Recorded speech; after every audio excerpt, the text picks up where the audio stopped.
Catch fish, not cables.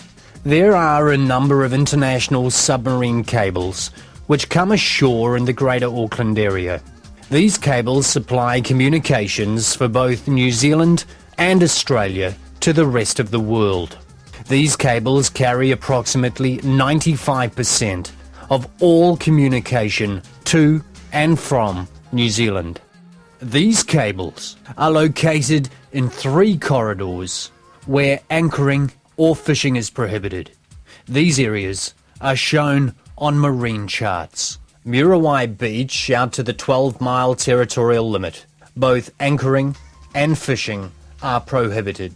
Scott Point to Island Bay in the Upper Waitemata Harbour. Anchoring is prohibited. Takapuna Beach, which runs from Takapuna Beach in the south to just north of the Hen and Chicken Islands. If you are going into these areas, be sure to check your marine charts or GPS plotter so you know the exact location of the prohibited areas. The symbols used to mark these are detailed like this.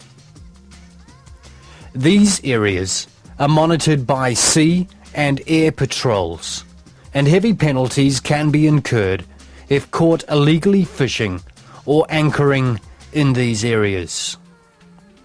These cables carry very high voltages, up to 10,000 volts. If you suspect you have snagged your anchor or fishing gear on a submarine cable in one of these areas, do not try to retrieve it.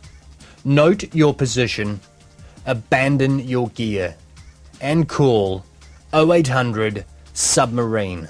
That's 0800 782 627. There are also many submarine power cables throughout New Zealand. Anchoring or fishing near submarine power cables, which may carry very high voltage, is not only illegal, it is highly dangerous. Always check an up-to-date, large-scale chart for cable areas. Remember, catch fish, not cables.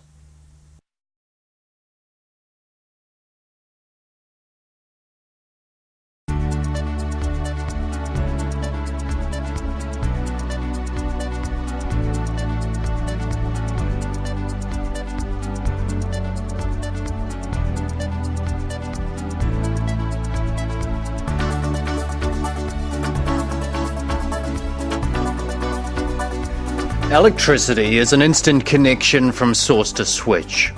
Behind the switch lies a sophisticated network connecting every region of New Zealand.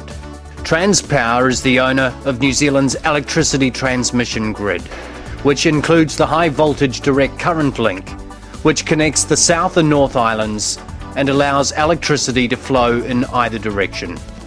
The Cook Strait cables are part of the 350,000 volt link and are vital to New Zealand's electricity and telecommunication systems. The submarine cables are laid on the seabed, entering the water from the South Island at Fighting Bay on the eastern peninsula of the South Island's Marlborough Sounds, through to Otauranga Bay of Wellington's southwest coast. This area is known as the Cook Strait Cable Protection Zone. Due to the irregular profile of the seabed, the submarine cables do not lie flat and are suspended in places, increasing the risk of fouling. No vessels may moor, anchor, line fish, trawl, crayfish or damage a cable in the Cook Strait Cable Protection Zone. Surveillance of this area is monitored constantly by the patrol vessel Sea Patroller, a patrol helicopter, and assisted by the police. All are well equipped to detect and record any violations. If you intend to operate in this area, familiarise yourself by visiting www.transpower.co.nz. Refer also by using an up-to-date chart NZ463 and NZ6212.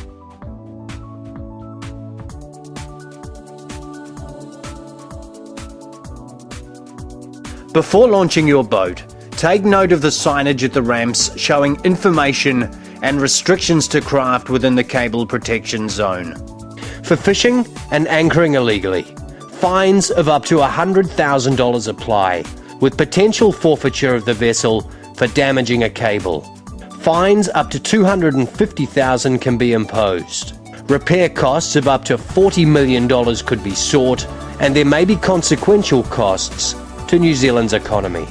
Transpower welcomes inquiries anytime from the fishing community.